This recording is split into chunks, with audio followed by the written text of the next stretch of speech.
দানের ছায়াতলে থাকবে, দানের ক্ষমতা। আবু হুরায়রা রাদিয়াল্লাহু তাআলা আনহু বলেন, রাসূল সাল্লাল্লাহু আলাইহি ওয়াসাল্লাম বলেছেন, বিচারের মাঠে 7 শ্রেণীর মানুষ বিশেষ ছায়াতলে থাকবে।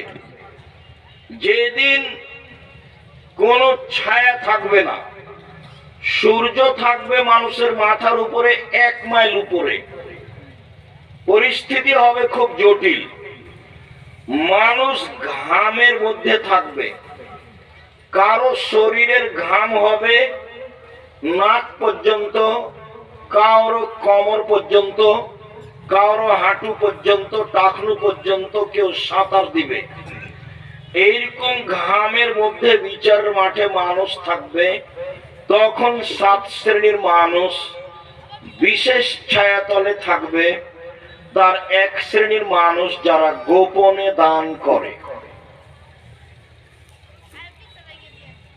তবে আল্লাহ প্রকাশ্যে দান করে এ কথাও বলেন, আর গোপনে দান করে এ কথাও বলেন।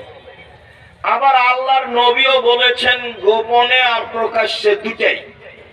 আল্লাহ নবী তো এখন গোপনে বললেন, আর আরেকবার প্রকাশ্যে বলছেন, এই জনগণ শোনো, আমাদের যুদ্ধে যেতে হবে তাবুকের মাঠে।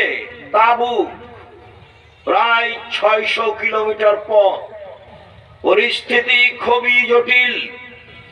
মানুষের বাড়িতে টাকা পয়সা নেই, খেজুর মাত্র গাছ থেকে নামবে এরকম সময়, রৌদ্র খুব বেশি। এই অবস্থায় কে কি করতে পারো?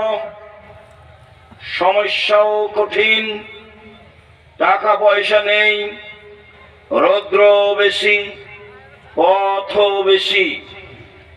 দুরবস্থায় উমর রাদিয়াল্লাহু তাআলা আনহু বললেন, আল্লাহর নবী, আমার অর্থ সম্পদ যা আছে তার অর্ধেক দিলাম। আবু বকর সিদ্দিক রাদিয়াল্লাহু তাআলা আনহু বললেন, আল্লাহর নবী, আপনাকে আর আল্লাহকে বাড়িতে রেখে যা আছে সবই দিলাম। উসমান রাদিয়াল্লাহু তাআলা আনহু বললেন, আল্লাহর নবী, তাবুকের যুদ্ধে যত মানুষ যাবে তার অর্ধেকের যাতায়াত খরচ, খাওয়া খরচ আমি দিলাম।